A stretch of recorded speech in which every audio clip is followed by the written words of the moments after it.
नमस्कार। जब भी महालक्ष्मी का नाम आता है तो मन में क्या आता है? अक्सर धन और समृद्धि की देवी की एक तस्वीर, है ना? लेकिन क्या वो सिर्फ इतनी ही है? आज हम कुछ पुराने संस्कृत स्तोत्रों की गहराइयों में उतरेंगे और उनके उन रूपों को जानेंगे जिनकी बात ज्यादातर नहीं होती। आइए इस सफर पर चलते हैं। सोचिए, इन स्तोत्रों की शुरुआत ही एक बहुत दमदार बात से होती है। संपूर्ण लोकों की जननी, मतलब वो सिर्फ एक देवी नहीं बल्कि वो कॉस्मिक पावर है जिससे सारी दुनियाएं बनी हैं। ये एक उपाधि ही पूरी सोच को एक अलग लेवल पर ले जाती है। तो चलिए उनके सबसे जाने पहचाने रूप से शुरू करते हैं, एक उदार दाता के रूप में। लेकिन यहाँ एक ट्विस्ट है, उनके दिए हुए तोहफे सिर्फ धन दौलत तक ही सीमित नहीं हैं बल्कि उससे कहीं ज्यादा हैं। ये स्तोत्र साफ साफ बताते हैं कि वो क्या देती हैं।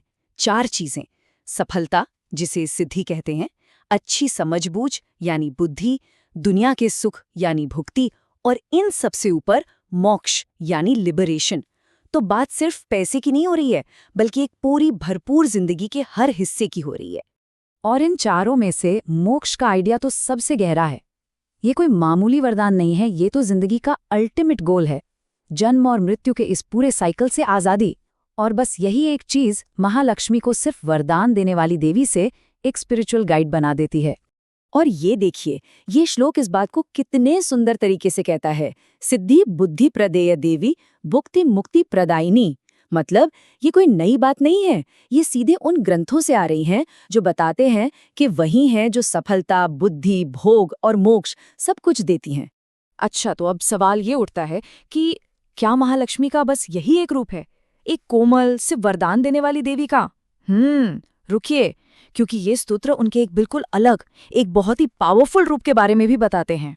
तो अब बात करते हैं उनके दूसरे पहलू की, एक फियर्स प्रोटेक्टर, एक ऐसी योद्धा जो बुराई से लड़ती है। यहाँ कहानी बिल्कुल पलट जाती है।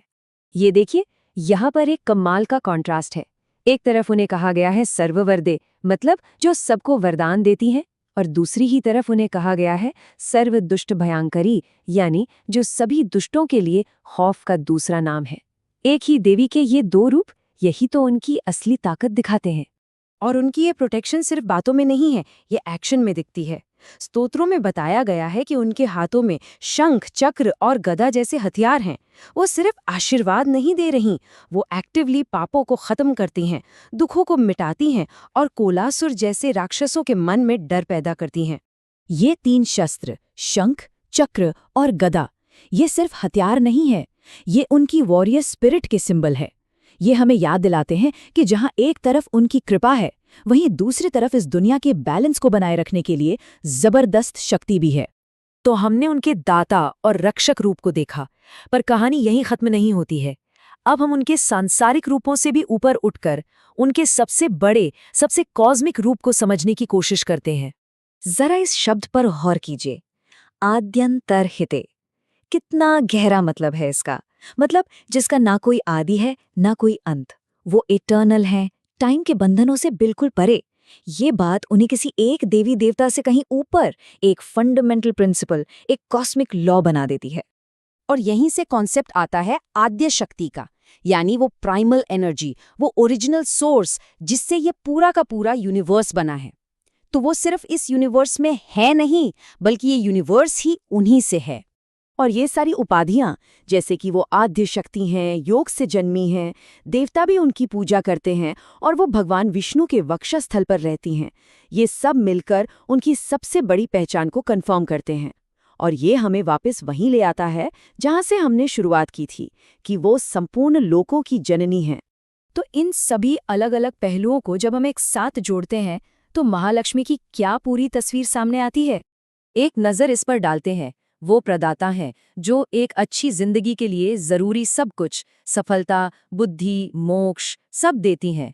वो संरक्षिका हैं जो हथियारों से बुराई का नाश करती हैं। और सबसे बढ़कर वो एक कॉस्मिक पावर है जो इस सृष्टि का सोर्स है। तो अगली बार जब महालक्ष्मी का ख्याल आए तो शायद सिर्फ थान की देवी की इमेज काफी नहीं होगी। वो प्रदाता हैं, संरक्षिका हैं और खुद कॉस्मिक एनर्जी हैं, सब कुछ एक ही डिवाइन पर्सनालिटी में। और ये पूरी चर्चा हमें एक बहुत बड़े सवाल पर लाकर छोड़ देती है। सोचिए, अगर असली धन या समृद्धि सिर्फ पैसा या सोना चांदी नहीं, बल्कि सुरक्षा का एहसास, सही ज्ञान और इस पूरे ब्रह्मांड से एक जुड़ाव महसूस करना है, तो फिर अमीर होने का मतलब ही कितना बदल जाता है। यही वो सवाल है जो हजारों साल पुराने इन स्तोत्रों को आज भी इतना रेलेवेंट बनाता है।